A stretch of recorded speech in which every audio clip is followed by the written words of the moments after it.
सारी गोपियां रोती रहती है कन्हैया की याद में, और ये आंसू बन करके पनारा बन गया है आंसू से गोपियों की, और सब गैया उनके आंसुओं से। उद्धव जी नंद रानी के महल पर गए और नंद रानी के चरणों में जोर से प्रणाम किया, तो मैया ने मुख पर अंगुली धर देनी, धीरे बोलो, पलना में मेरा ललना सो रहा है, नींद खुल जाएगी। खाली पलना है, उसको झुलाती रहती है माता यशोदा।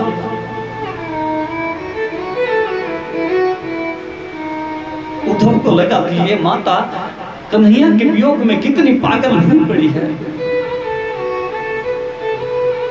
और जब देखते हैं हर कोने कोने से नंद भवन के हर कोने कोने से जय श्री कृष्ण जय श्री कृष्ण जय श्री कृष्ण की ध्वनि सुनाई पड़ती है, उद्धव के ज्ञान की पहली सीढ़ी खिसक गई।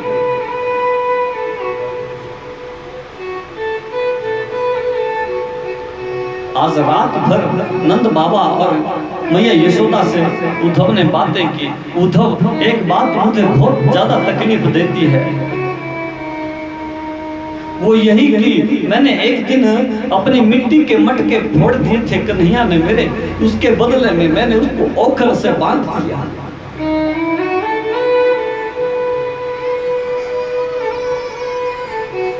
कितनी बड़ी पापनी हूं मैं उद्धव।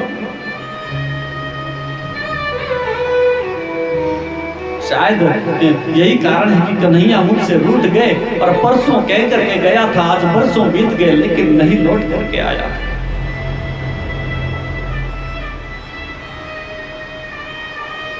बृहस्पति का शिष्य उद्धव साष्टांग लेट करके माता नंद रानी के चरणों में लेट गया। माता क्षमा करना, पहले तो मैं, वो पूर्ण ब्रह्म है, साक्षात तत्व है, वो कोई शरीर नहीं है।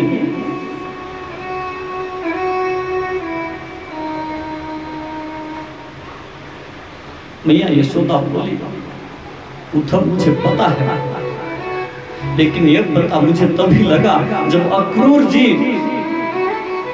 मेरे दोनों बालक कृष्ण बलराम को मुझसे लेकर के गए थे। मुझको तो ये भी नहीं पता था कि ये मेरा बालक नहीं है, ये अक्रूर जी ने ही मुझे बताया कि ये वह देवकी और वसुदेव का ही बालक है। और जब मेरा नहीं देवकी वसुदेव का बालक हो सकता है, तो वो सबका बालक हो सकता है, और यदि सबका बालक हो सकता है वही सबके पिता भी है। तो मैं कहां बालक समझ रही हूं उसको उद्धव।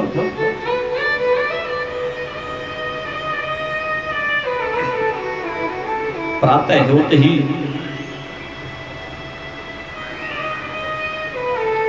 उद्धव ने ब्रज गोपियों के दर्शन करने चाहे। किशोरी राधा रानी के पास चले गए। एक सुंदर बगीचे में लाखों गोपियां बैठी हैं। किशोरी राधा रानी शांत स्वभाव में बैठी है, और जिस दिन से कृष्ण ब्रज छोड़ करके गए हैं, गोपियों ने घर का काम नहीं किया, केवल कृष्ण की याद में तन्मय है। उद्धव एक वृक्ष के पीछे जाकर के छिप करके खड़े हो गए। किशोरी जी शांत बैठी है, कोई श्रृंगार नहीं है उनके। एक गोपी राधा रानी से बोली, प्रिया जी, आज स्वप्न में मेरे गोविंद मुझे मिले और माखन चुरा कर भागने लगे। मैंने पकड़ने का प्रयास किया कि आंखें खुल गई, और सामने देखा तो कुछ भी नहीं था। क्या तुम्हें गोविंद की याद आती है? स्वप्न में तुम्हें दिखाई देते हैं? राधा रानी कहती है, स्वप्ने पश्यन्ति या कांता धन्यास्ता सखियोषिता, अस्माकं तु गते कांते गता निद्रा पिबेरिणी। अरे सखी, स्वप्न तो उनको आते हैं जिनको नींद आती होगी। जब से मेरे प्राण वल्लभ मुझसे दूर चले गए हैं, मेरी निद्रा भी उनके साथ चली गई है। मेरी बैरिणी मेरी सौकर निद्रा भी उनके साथ ही चली गई। मुझे तो कोई स्वप्न भी नहीं आता है। उद्धव जी ये सब सुन रहे हैं।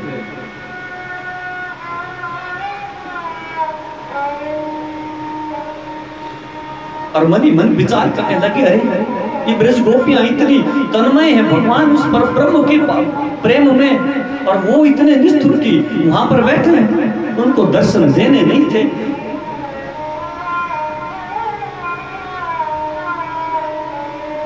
और प्रेम में कभी क्रोध आता है ना बंधु, तो कभी कभी अनुराग भी हो जाता है। एक गोपी बोली, मैंने निश्चय कर लिया आगे जीवन में कभी भी किसी काले पुरुष से, काले व्यक्ति से प्रेम नहीं करूंगी। ये काले व्यक्ति, काले जो होते हैं ये सब कपटी होते हैं।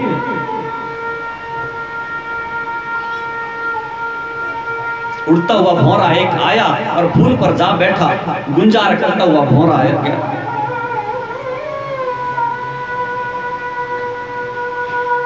गोपियों के इर्द गिर्द भ्रमण करना लगा इधर उधर, और एक गोपी कहती है, देखो ये भी काला है,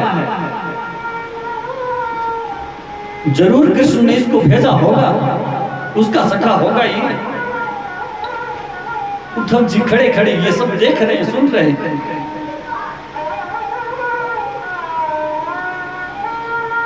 और कहते हैं, मधुपति तव बंधु मास्पृशांगे सपत्न्या कुच विललितमाला कुंकुमस्नुर्नभिन्नः।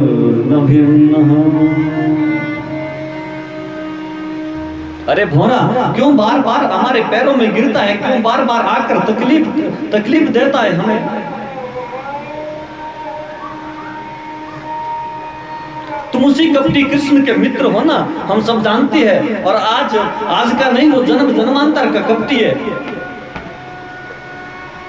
गोपियां कहती है, क्या बिगाड़ा था बेचारे बाली ने, छुप करके व्याध की तरह बाण चला दिया। क्या बिगाड़ा था राजा बलि ने, 3 पद में सारा कुछ छीन लिया। और बेचारी शूर्पणखा तो प्रेम करने के लिए आई, उनके नाक कान काट दिए। अरे भ्रमर, ये कृष्ण जन्म जन्मांतर का कपटी है।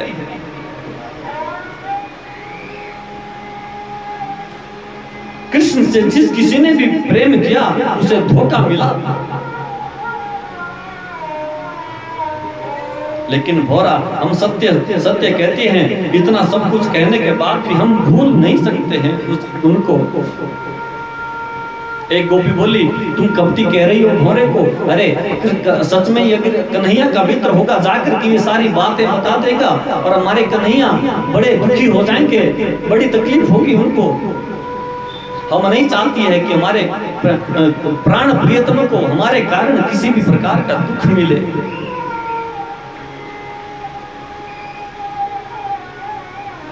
देख करके उद्धव से नहीं रहा गया और सामने आ गए और गोपियों को समझाने लगे। कह रहे, गोपियों, जिन कन्हैया का तुम इतना चिंतन करती रहती हो, इसके बदले में यदि तुम उस पर ब्रह्म का चिंतन करती तो उसको तुम पा लेती। अपने मन को पर ब्रह्म के चरणों में लगाओ। गोपियों ने सुंदर उत्तर दिया, उद्धव, तो आपको क्या लगता है हम रोती है कृष्ण से मिलने के लिए?